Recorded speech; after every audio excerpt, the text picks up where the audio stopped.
Many of the inventions of the past 100 years have changed the way we live our lives. Mobile phones are owned by almost 6 billion people worldwide. And when over 6 trillion texts are sent every year, many of us believe that we can't live without them. People are always trying to think of the next big invention that's going to change the world.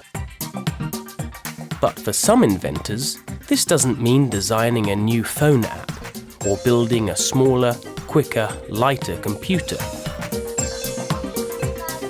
For some inventors, it's about looking at what everyone really can't live without. Emily Cummins is a young inventor who is looking for new ways to help people. She started inventing at a very young age. At the age of 4, my granny gave me a hammer. I used to spend hours with him in his shed at the bottom of the garden. As I got older, he would teach me about the different properties of materials and how to use the tools and the machinery in his shed. While she was still at school, Emily designed a new type of fridge. But her fridge doesn't look like the ones that most of us have in our kitchens. It's designed to be used in areas where there isn't any electricity. I spent a lot of time researching how to redesign the refrigerator. I realised that people in Africa weren't able to store food and medicine because they didn't have access to electricity or refrigerators. The design was very simple. A small cylinder inside a larger one. You put your food or medicine in the small cylinder. Between the 2 cylinders, you put some material that stays wet, like sand or soil. In the sun, the fridge then sweats, just like a person. The water evaporates and pulls the heat out of the small cylinder, and the contents stay cool. The fridge was designed so anyone anywhere could make it, with simple tools and materials. And Emily wanted to help people do this. When I was 18, I travelled to Africa on my own, which was really scary at first. But actually, when I got there, people were really welcoming. They invited me into their homes, they looked after me, they listened to me, and we shared ideas. So although initially I was frightened about the experience, it was actually incredible.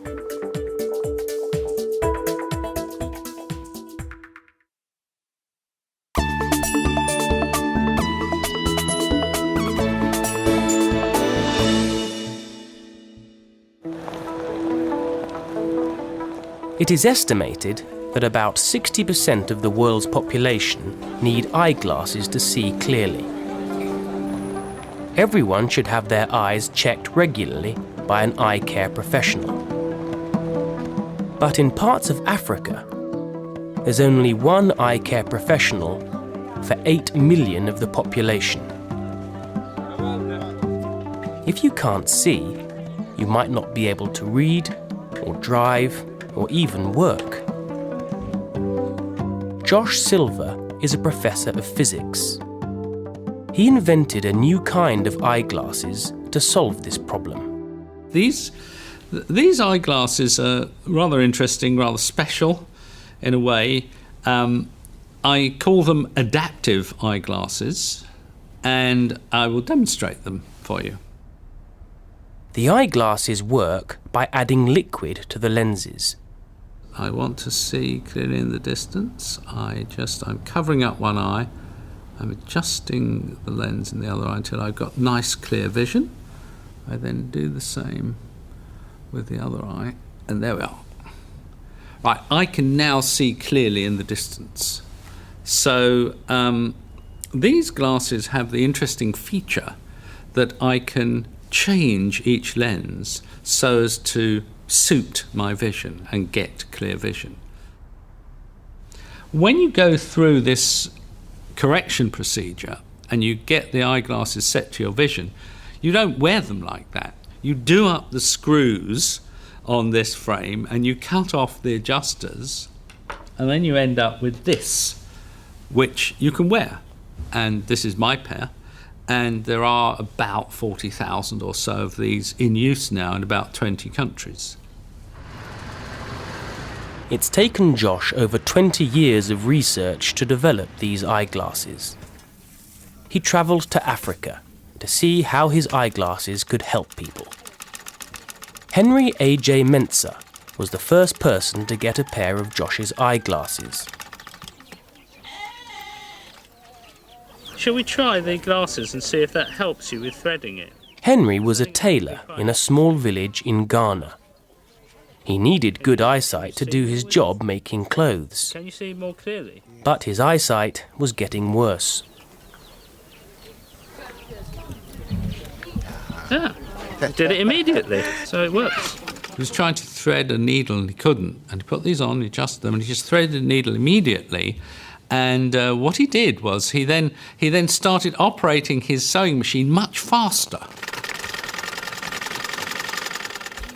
Thank you. This experience proved that Josh's eyeglasses can work. Today, he is still improving his invention and looking for ways of producing adaptive eyewear for everyone who needs it. Thank you. My motivation for the work is to see those billions of people that need eyewear get it.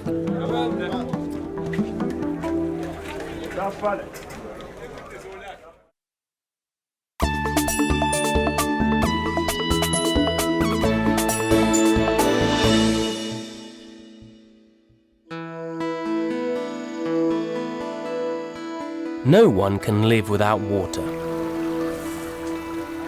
But today, over 1 billion people live in water poverty. They haven't got easy access to clean water. Drinking dirty water makes millions of people sick and kills thousands of people every day. After seeing the terrible result of the Asian tsunami in 2004, inventor Michael Pritchard decided he wanted to do something about this problem. It is expensive and difficult to send bottles of clean water to disaster areas. Michael thought it was a simple problem. Water is everywhere, and Mother Nature has her own way of getting water to people. They're called the clouds. They pick the water up from the sea for free. They take the salt out of it for free.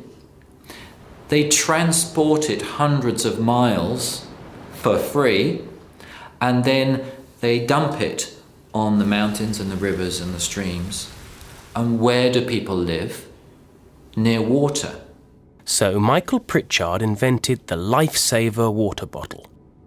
Using a special filter, the bottle can clean any water, making it safe to drink. What the Lifesaver bottle allows people to do is take that water, put it in the bottle, give it a few pumps, and the bottle, just through filtration, very small holes, removes all of the bacteria and all of the viruses and makes the water sterile and safe to drink. This new technology saves people's lives, and Michael has developed more products using his technology, like the Lifesaver jerry can. The Lifesaver jerry can process up to 20,000 litres of water and is specifically designed to go into people's homes and to be used on an everyday basis. Ça signifie la vie, signifie. Parce que moi, pour nous même si on sait 100 gallons notre pâte là encore, signifie la vie pour nous. Parce que c'est plus gros cadeau, un gros cadeau que bon Dieu te voulait venir faire, c'est un gros travail bon Dieu te voulait venir faire dans son. Michael has travelled around the world seeing his products in action, saving lives. We do many projects around the world to help people who do not have access to clean drinking water, whether that be in Malaysia or in Haiti or in Pakistan or in India. We do lots of projects around the world to make sure that people have access to clean water, not just for a day or for a week, but for life.